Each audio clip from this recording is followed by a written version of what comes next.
All right, Justin here again. I just took a stroll through the garden and noticed that this one trunk on my Dipsis cavata has a lot of pistillate female flowers opening that are receptive. So you can see there I have a bag on it with some plastic over top to protect it from rain. I did spray that with a distilled water with a teddy bear pollen, Dipsis leptochilus pollen, suspended in water about a week ago.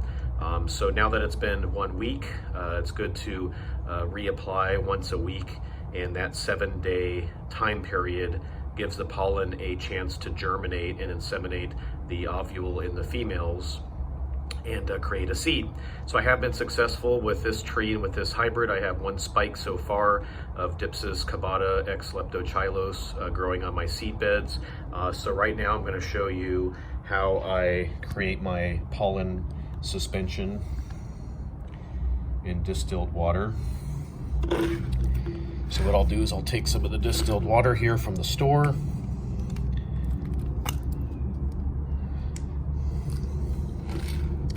Distilled water is kind of a must because it's pure water. It's just like rainwater. There's no salts, minerals, deposits, any contaminants in it. It's just pure H2O. Same thing as RO water. So what I'll do is I'll fill up this little spray bottle that I bought on Amazon.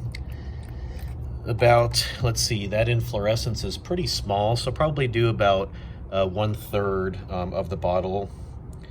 1/3 give or take, maybe just a little bit more. All right, and then I can cap the water.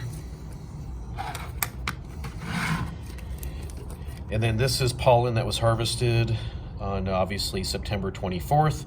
It has not been frozen. Pollen is good at room temperature if you dry it out for about 2 to 3 months.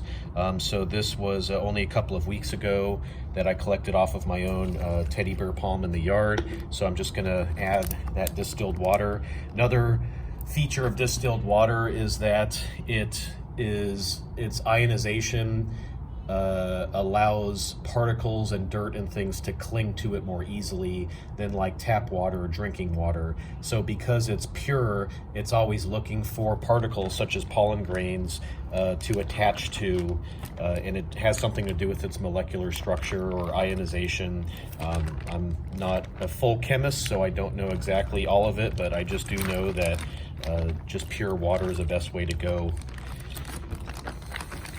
I'm just kind of getting all of that pollen that was inside of that bag, and I'll open this up, and then I'll very carefully pour it back into the bottle. And what you want to do is keep any plant matter from getting into your bottle because it's going to clog up your sprayer.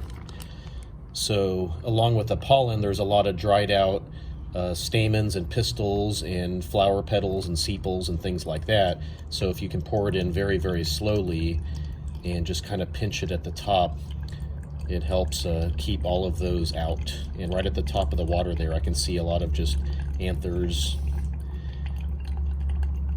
and petals just sitting there.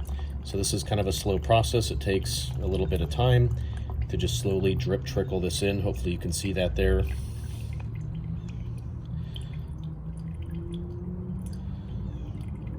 Some hybridizers add sucrose or just cane sugar to their mixtures, but in my opinion, that just forces the pollination, or excuse me, the pollen grains to begin germinating immediately. I would rather just have the pollen sitting by itself on top of the female flowers. That way when the female flowers open up and produce the little bit of nectar, the pollen's already there, gets into the nectar, and then that activates germination. So I like to just use pure water with suspended pollen in it, and I don't add any sucrose.